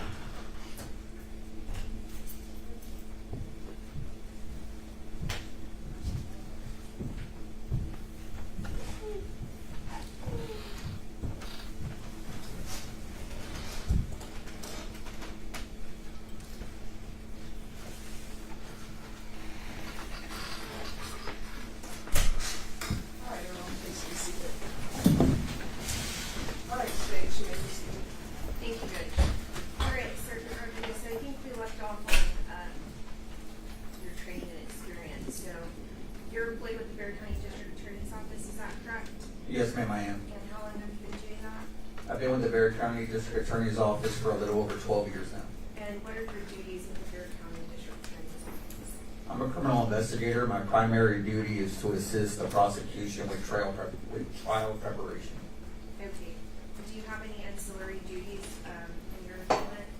Yes, so I'm also the gang investigator here. I have a liaison with the Texas Anti-Gang Unit. My secondary job is to ensure that all of our investigators have access to research gang membership and to consult with all the prosecutors here to identify if either the defendant or a witness or a suspect is gang affiliated. I provide expert opinions on their gang membership and occasionally, like today, testimony. All right. And before you became employed with the District Attorney's Office, where did you work? I spent 12 years with the Bexar County Sheriff's Office before I came to the District Attorney's Office. Okay, and during your time with the Sheriff's Office, what were your duties? Started my career as a jailer. I was a jailer for 2 years, and then I spent the next 10 years as the gang intelligence officer for the Bexar County Sheriff's Office. My job was with the classification section. It's a section that is responsible for housing inmates. The primary inmates I was responsible for housing were gang members. All right. And as your duties as a classification officer, what did that routinely entail? It routinely entailed interviewing individuals that were either suspected or self-admitted members of a gang. And so my job was to talk to them and to ensure that they were in fact an actual member so I can appropriately house them. Okay. And so it was routine in classification that these interviews would be conducted to appropriately house the defendant, is that correct? Yes, ma'am. Okay. Now, do you have any other specialized training regarding the recognition of criminal street gangs? So I'm a member of the Texas Gang Investigators Association. I've been a member since my time at the Sheriff's Office. I'm also a member of the International Latino Gang Investigators Association. I've received training through both of these associations on the subject of gangs. I've also received training through the Texas Commission on Law Enforcement Training and Standards. This is what we call Tay-K. I've also received some standalone training during the course of my career, but my primary training came from the gang members themselves. Every time I would interview these individuals, they would teach me really, how to recognize their affiliation with the gang, where it was. Relevance hearsay. All right, that will be sustained. Motion to instruct the jury to disregard. All right, ladies and gentlemen, we'll disregard the last statement Motion to mistrial. tonight. All right. Now, have you, or were you, I guess, in your analysis of whether a defendant is associated or a member of a criminal street gang, can you kind of explain to the jury how you would obtain that information? The primary thing that we do is we simply ask the individual, are you a member? Being that it's a correctional setting, many individuals will self-admit gang affiliation, so they are housed with their own people. We don't put them with a rival gang. Outside of the self-admission, outside of us just asking, there's a number of things that we look at to identify gang affiliation. Gang members are experts in nonverbal communication. We've all seen it, whether it be a tattoo, clothing, gang hand signs. So we have training and expertise in identifying those nonverbal cues to identify gang affiliation. Secondly is the intelligence, whether it be from jail calls or jail mail or other individuals. Finally, we look at the cases. What are they charged with? Who were they charged with? Where did these crimes occur? Are these crimes occurring in neighborhoods that are notorious for a particular gang or gang set? Your Honor, may I approach the witness? Yes. I'm going to show you what's in Mark Anthony Saldivar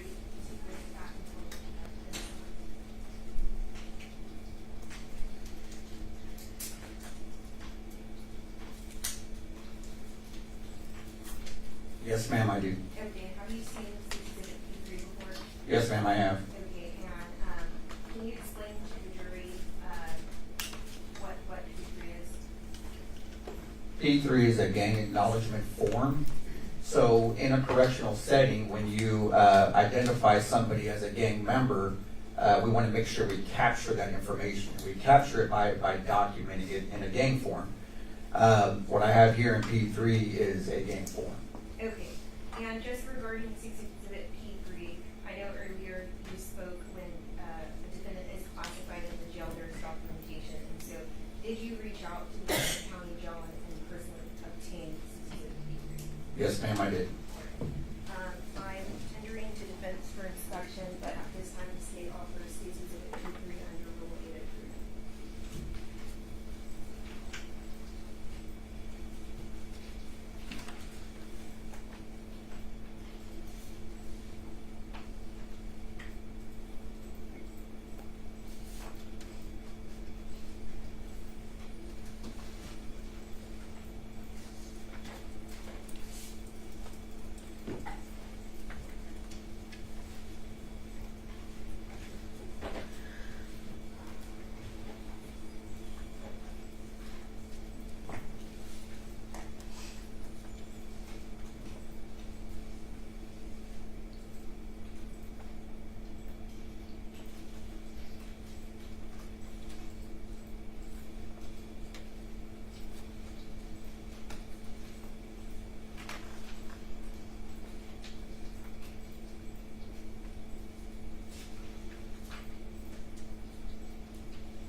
Your Honor, can I point out where it's not something?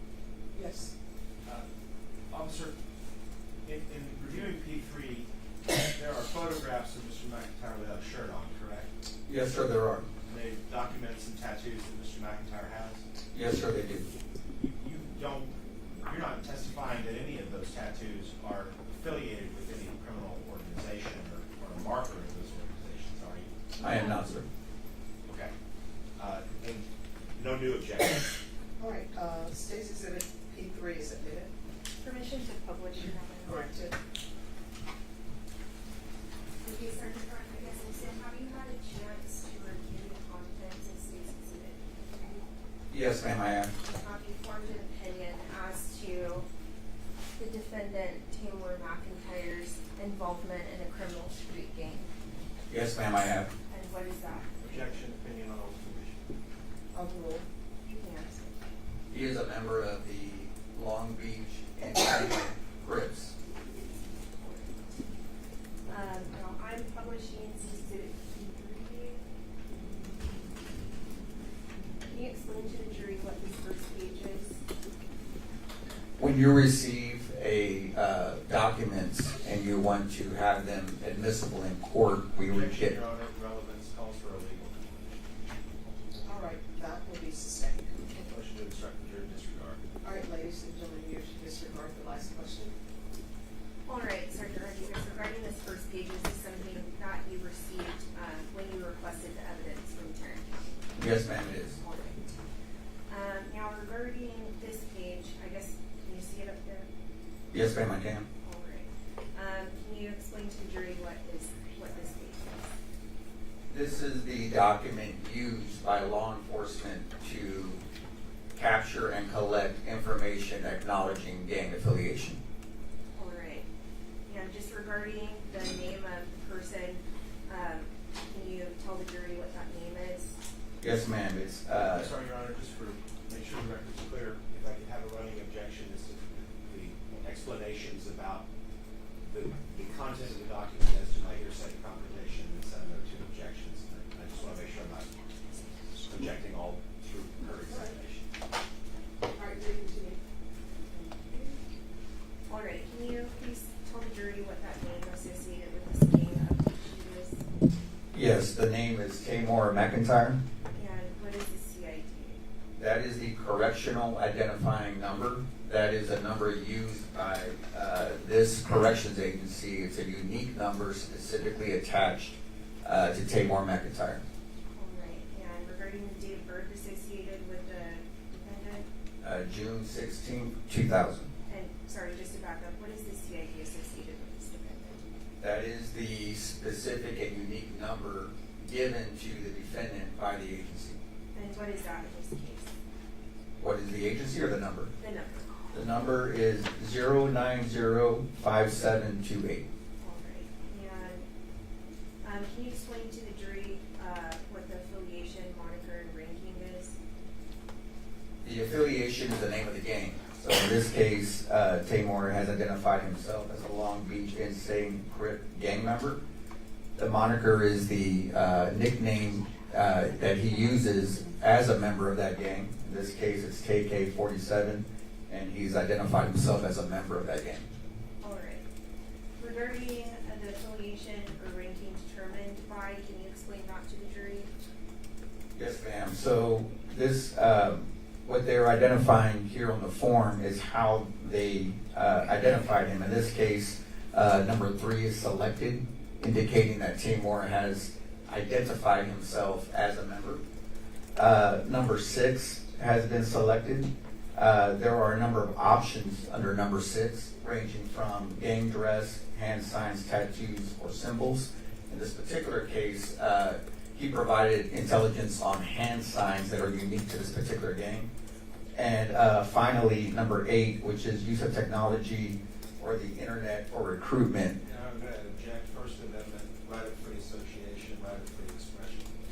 All right, that'll be overruled. Thank you.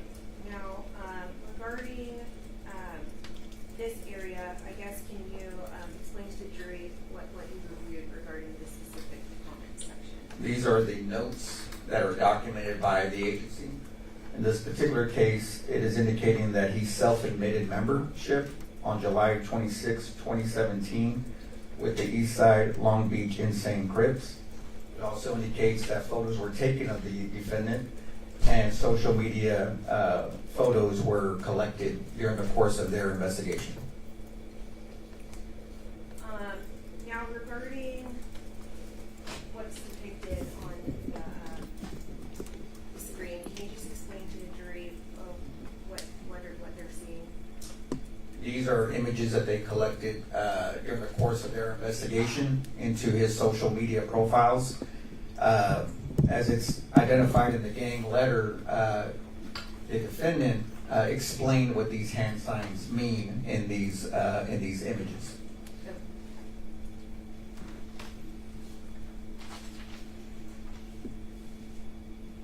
And I guess hand signals, are those something that are synonymous with different gangs? Yes, ma'am, they are. And each gang has their own hand signals, is that correct? Yeah. Sustained.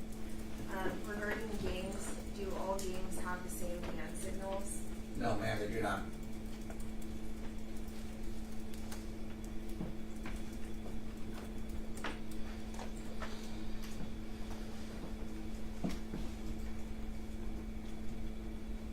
Okay, and so I guess regarding this hand signal, what was it self-identified as? This particular hand signal identifies the gang, the Eastside Long Beach Insane Crip. This is a specific hand sign that identifies the gang.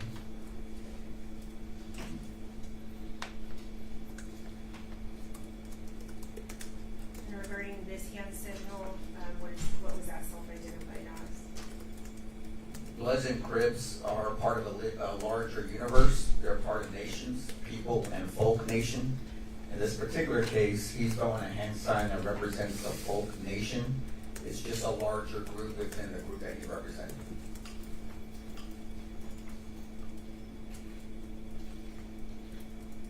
And then this hand signal, what was that self-identified as? This particular hand signal, he's identifying is a status within the gang, a rugrat. This is could mean a prospective member or somebody who's entering the gang.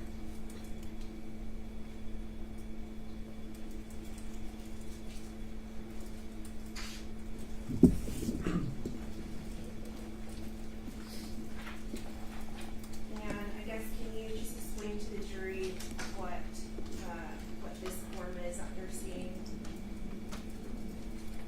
At the time of housing, classification officers will ask a series of questions. These are stability factor questions. These enable the classification officer to appropriately house. These questions are generally outside the gang affiliation. These are more about the individual themselves.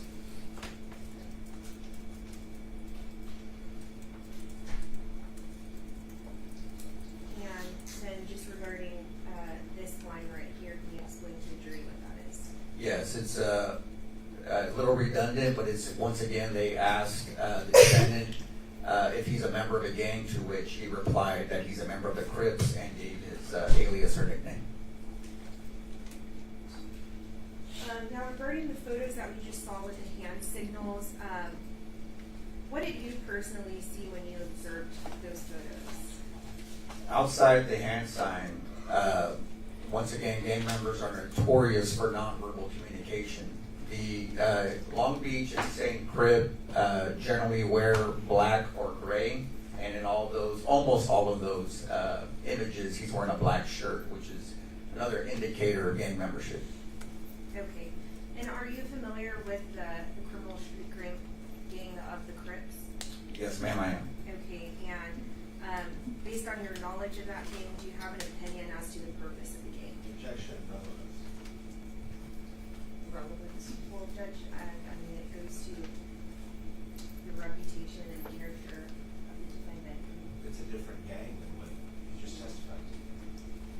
Well, I'll re-ask the question. All right, so that objection will be sustained.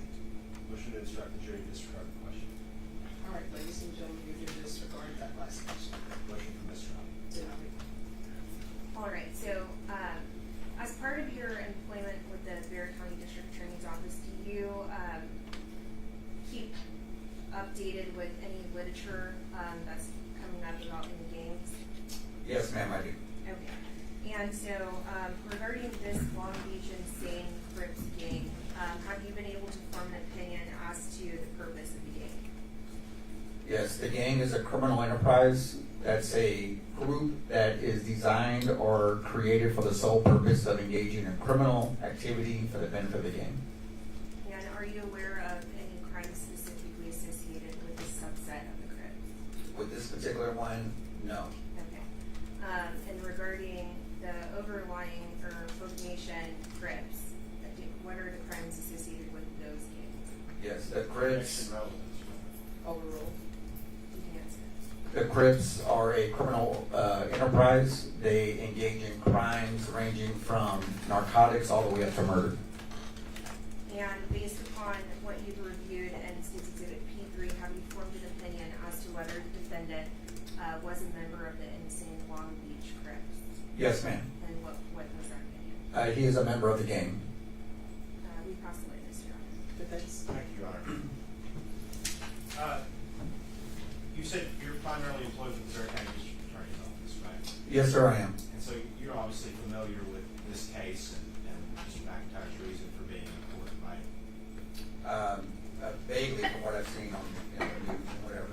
Okay, so you haven't reviewed any of the evidence in this case? No, sir. So you're not giving the jury an opinion that anything about the criminal offense that we're here to talk about was done in conjunction with criminal street gang or for or because of the criminal street gang? I don't have any of that knowledge. No, sir. Okay.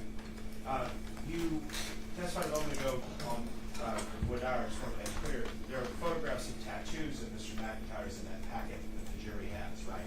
Yes, sir. You're not saying any of those tattoos are affiliated with the Long Beach Insane Crips? Yeah, I have no knowledge of that, sir. Okay. As far as the hand gestures that you mentioned, you don't have any personal knowledge of seeing people throwing up those signs as being gang signs, do you? No, I do have personal knowledge of seeing people throwing up gang signs. I guess what I mean by that is, have you ever seen a person in real life throwing up those specific gang signs to show allegiance and affiliation to the Long Beach Insane Crips? For the Long Beach Insane Crips, no, sir, I have not. Okay. You indicated that the reason why you have this material is because it was self-reported by Mr. McIntyre when he was booked into the Tarrant County Jail, correct? Yes, sir. And that would have been in July of 2017, is that correct? I believe so, yes, sir. Okay, so after the date of offense in this case, right?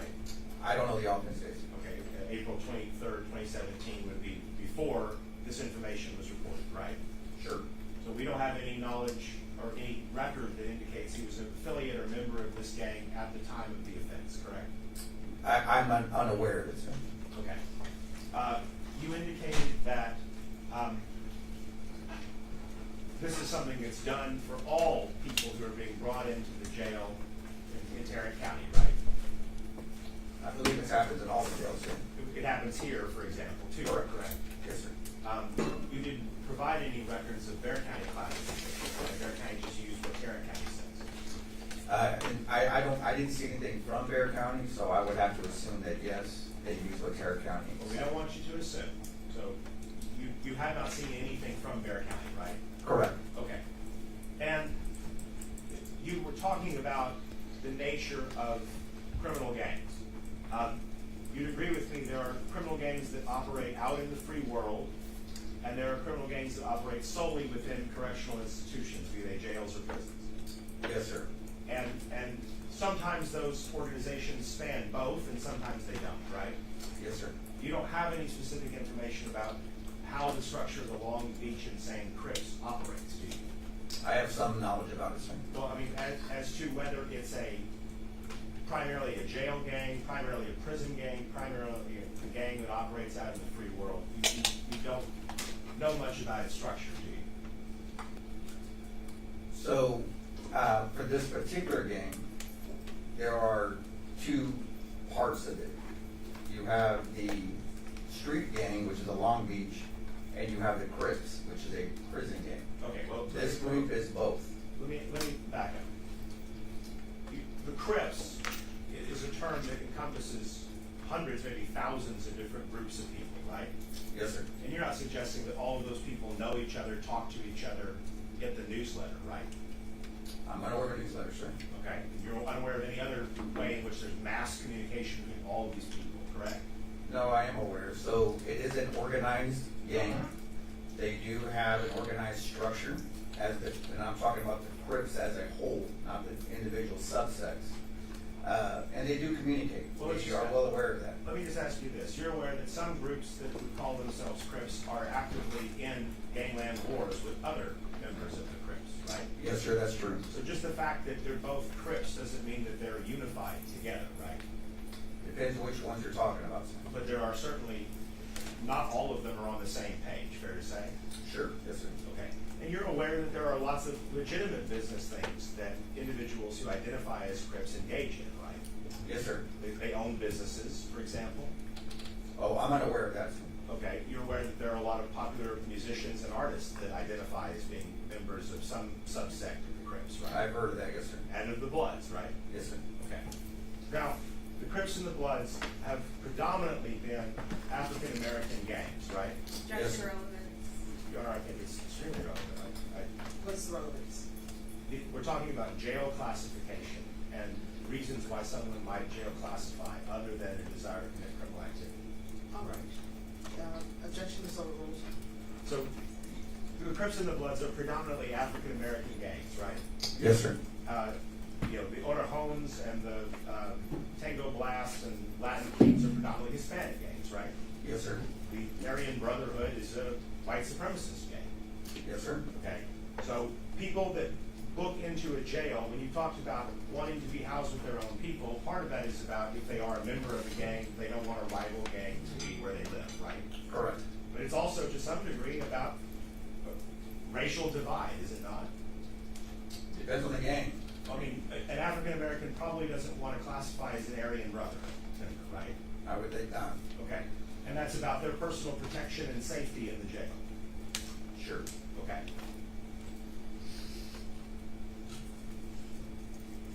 Were you asked to do a review of any other individuals in association with your work in this case? No, sir. Okay. So you would be unaware if any other individuals that were investigated in this case are members of any criminal street gang? Correct. Okay. And this information, to be clear, comes from a centralized database maintained by DPS, right? Yes, sir. And Mr. McIntyre's entry into that database had actually fallen off, you said, correct? Yes, sir. Meaning that he reported it so long ago that it's no longer in the database today, correct? Correct. Okay. You had to go back to Tarrant County to find their records to see that that was something he said when he was first classified. Yes, sir. Okay. And you don't know of any corroborative work that's done by the people in Tarrant County to confirm what Mr. McIntyre or anybody else says when they self-report affiliation, right? I don't understand that question. So, I mean, if someone walks in and they say, I'm a member of such and such criminal street gang, right? And somebody goes, okay, we'll fill out this form, check the box, I'm gonna put it in the system. You don't know of any efforts that are done to go and check that out, right? It's not like, well, or do you? Well, he housed with other members in Okay. Tarrant County, and he seemed to be fine over there. So I think the members corroborated the information for us. Okay, so you think just because no incidents occurred while he was locked up with those people, that corroborates it, right? I mean, I would think so, yes, sir. Okay. But it's not like someone was out there, hitting the streets in the free world, interviewing people to confirm whether or not what a man says when he's booked into the jail is actually true as far as the free world is concerned. I'm unaware of any of that, sir.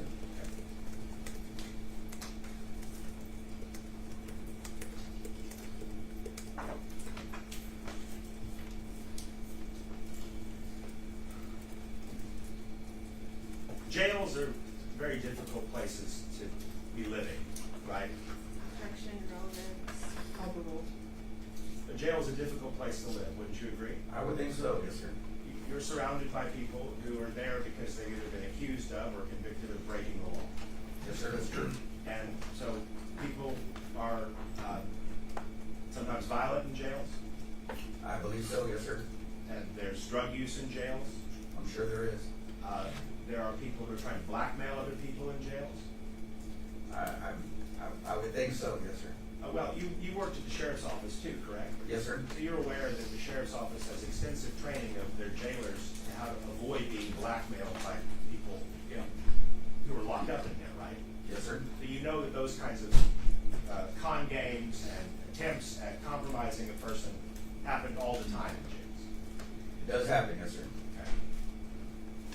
Okay. There's people being sexually assaulted in jails, protection, relevance. Comparable. right? I'm sure there is, yes, sir. Okay. And so there are only a finite number of jailers that can watch these people, right? Yes, sir. And there's recording equipment and surveillance equipment in jails, but it doesn't catch every single nook and cranny of the jail, right? Correct. And so people often have to look out for themselves when they're locked up. Do you agree? Yes, sir. And that requires not doing things that will upset other people who might not be the most reasonable and rational, right? Sure, yes, sir. You don't want to pick fights with somebody who's, a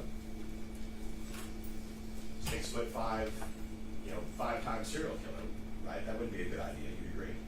Yes, sir. Okay.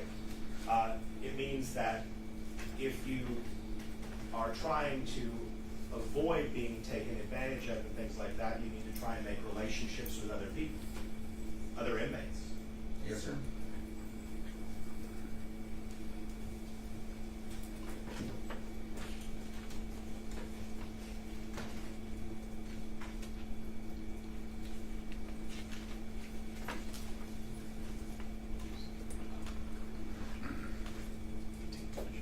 You mentioned that the name of this group is the Long Beach Insane Crips, right?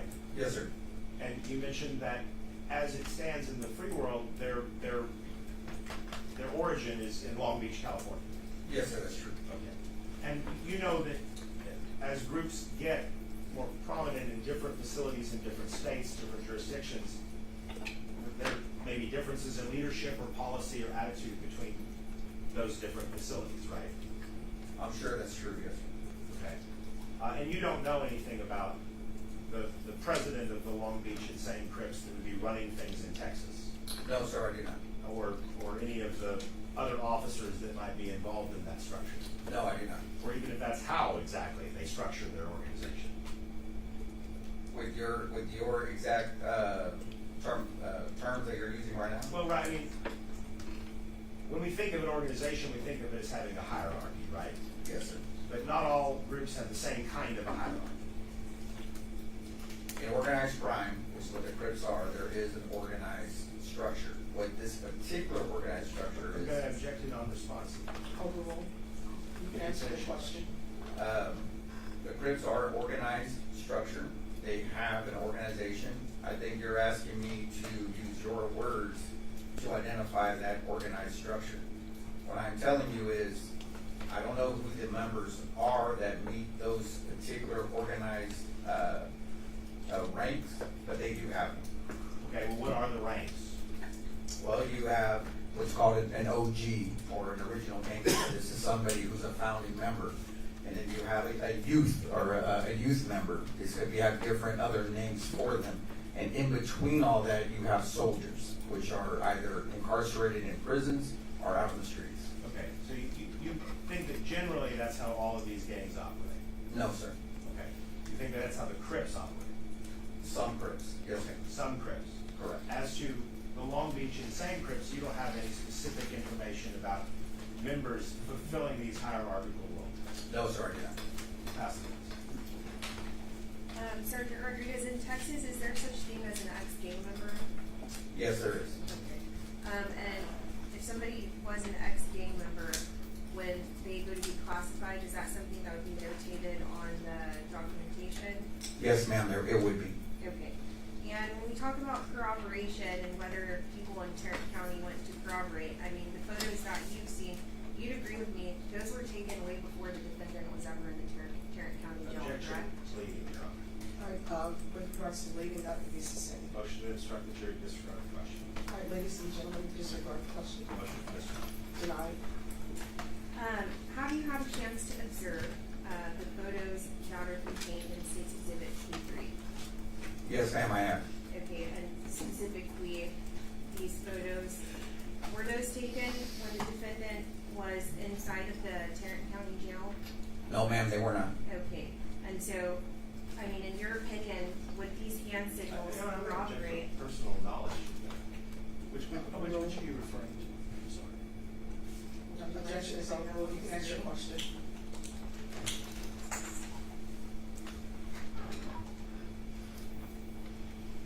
Just a second. Oh, I see. I withdraw the objection. All right, now regarding, this photo that's depicted on the overhead, is that photo taken in the Tarrant County jail?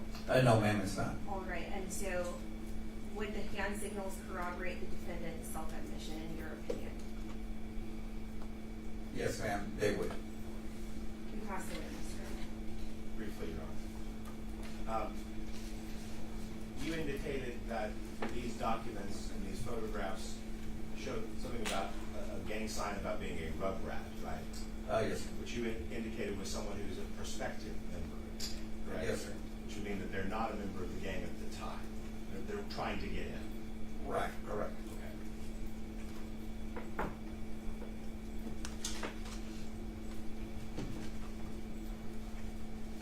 You are not aware of any specific crime perpetrated on behalf of the Long Beach Insane Crips, right?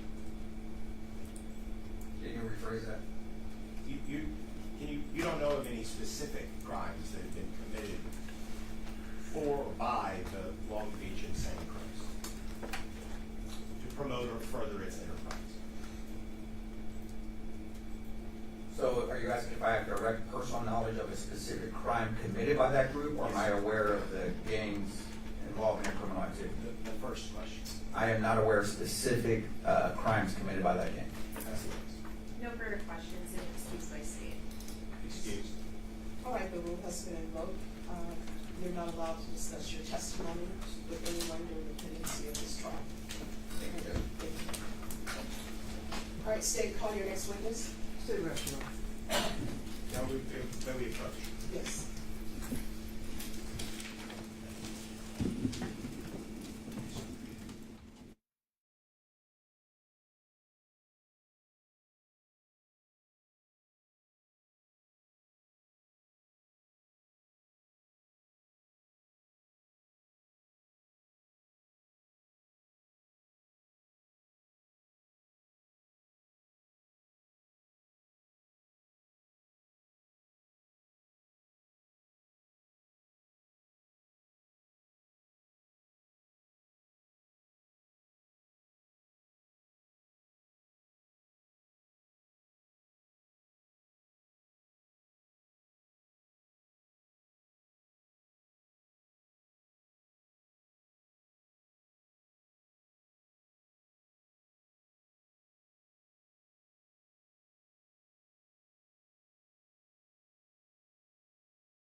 want you all to leave the jury room just yet.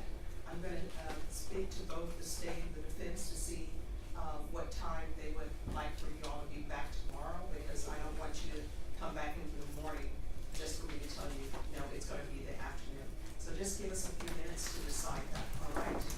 Here's my instructions. You're not allowed to do any research on this case. Again, everything that you need to know about this case during the phase of this trial is to come from inside the courtroom. You're not allowed to start deliberating internally with yourself or with each other. Just don't even think about this case unless you're inside this courtroom. Does everyone understand? All right, so if you all will wait for me in the jury room, and I will come back there as soon as possible, tell you when we'll start tomorrow. Everyone please rise for the jurors.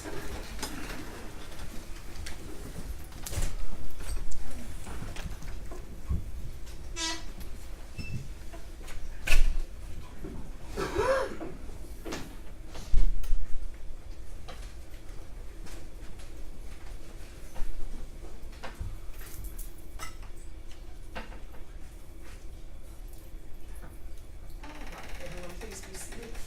So, defense, if you can let me know what time, and again, if your witness needs to appear by Zoom, they can appear by Zoom.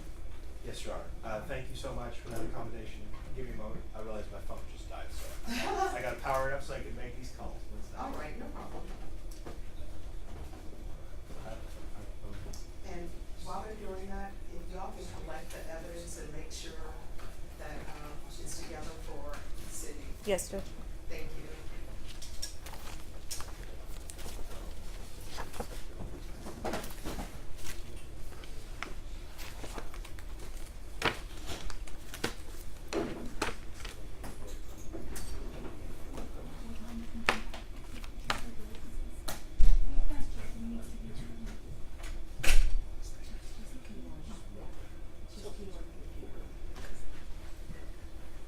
All this is already together, so I can go through it again. But, okay.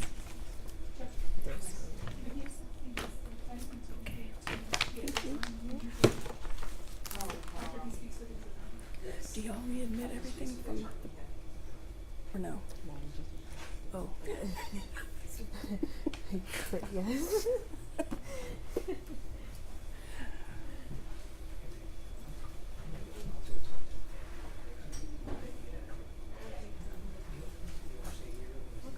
And there was an email that was sent to you, and I don't know if we took care of it. It has to do with, yeah, was that Otero? Okay. And you have the defendant, Benjamin,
Sean, that's what happened to his pet.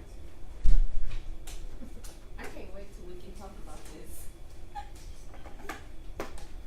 I'm glad safety is first because it was a belt, because if there's no belt, we would pull somebody die out.